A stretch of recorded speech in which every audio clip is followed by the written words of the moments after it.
तक डंडा चलेगा। इसलिए हमारी मांग है कि अगर लोकतंत्र बचाना है तो संसद भवन से सिंगुल को हटाना है। कि उन्हें ये लगा होगा कि प्रधानमंत्री जी जब शपथ लेने गए थे तो प्रणाम नहीं किया था, हो सकता है इसी वजह से उनकी भावना इस तरह की आई हो कि हटे। आपके क्षेत्र की जनता ने आपको विकास के कार्यों के लिए चुना है कि यहाँ पर आकर इस तरीके की विवादित राजनीति करने के लिए? देखिए, बिल्कुल हटाना चाहिए क्योंकि ये लोकतंत्र है, डेमोक्रेसी का, और वहाँ पे अब राजतंत्र तो रहा नहीं। जो उचित हुआ है नरेंद्र मोदी जी ने किया है और उसको रहना चाहिए। आपके क्षेत्र की जनता ने आपको विकास के कार्यों के लिए चुना है कि यहाँ पर आकर इस तरीके की विवादित राजनीति करने के लिए? भाई, जिस तरीके से ऐसे प्रतीकों को गलत दृष्टि में इतने दशकों से दिखाने का प्रयास किया गया, आज जब हमारे प्रधानमंत्री जी के द्वारा उन्हें उचित सम्मान दिया जाता है, क्यों इन सारी चीजों से ऐतराज होता है?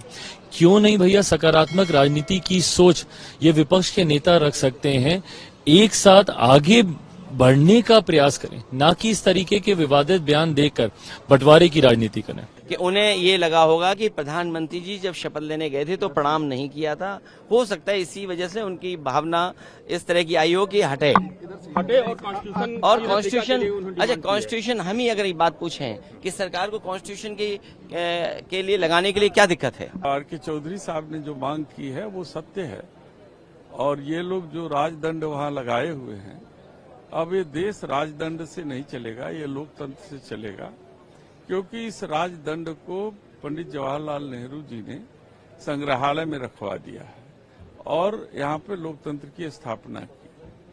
और मेरा मानना यह है कि ये लोग लोकतंत्र को हटा करके राजतंत्र लाना चाहते हैं, उसके प्रतीक के रूप में राजदंड को वहाँ पे स्थापित किया है।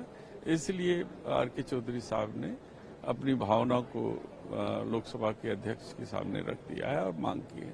इन्होंने क्या सोच रखा है कि रोज कुछ सेंसेशनल बात ऐसी बोलनी है कि हम चर्चाओं में आ जाएं?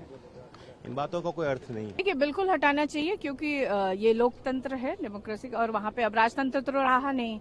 तो अगर सिंबल को लगाना ही चाहिए तो उसको म्यूजियम में रखना चाहिए, जहाँ की देश के सभी लोग जाएं और वहाँ पे उसका दर्शन भी करें जो लोग देखना चाहते हैं। तो ये अच्छा, जिसने भी ये मांग की है बहुत अच्छा, और हम लोग उसको सपोर्ट करते हैं।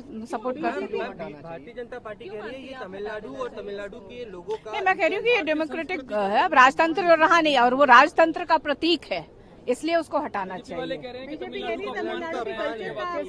तमिलनाडु के लोग, नहीं, किसी का भी अपमान नहीं है। आप बताइए, म्यूजियम में बहुत सारी ऐसी चीजें पुरानी जिसकी रखी हुई है, तो किसी ने भी अभी तक तो ये नहीं कहा कि किसी राज्य का अपमान हो रहा है। बहुत सारे राज्य की अच्छी चीजें वहाँ पे रखी हुई है, तो इसमें तो कोई अपमान की बात तो है ही नहीं ना। मैं कह रही हूँ हमारे देश के म्यूजियम में, मैं नहीं कह रही हूँ कहीं की और आप रखिए, आप म्यूजियम में, नेशनल म्यूजियम में उसको रख दीजिए। तो उनकी मामला है, वो कर रहे हैं, जो उचित हुआ है नरेंद्र मोदी जी ने किया है और उसको रहना चाहिए, रहना चाहिए। जो कॉन्स्टिट्यूशन बनाई है उसके ऊपर ये देश चल रहा है। सिर्फ वोट पाने के लिए संविधान का विषय ले रहे हैं। आपने देखा नरेंद्र मोदी जी साहब जब सेंट्रल हॉल में आए तो उन्होंने अपने कॉन्स्टिट्यूशन सर पे लगाया। तो संविधान का मान और सम्मान रखते हुए ये देश चल रहा है।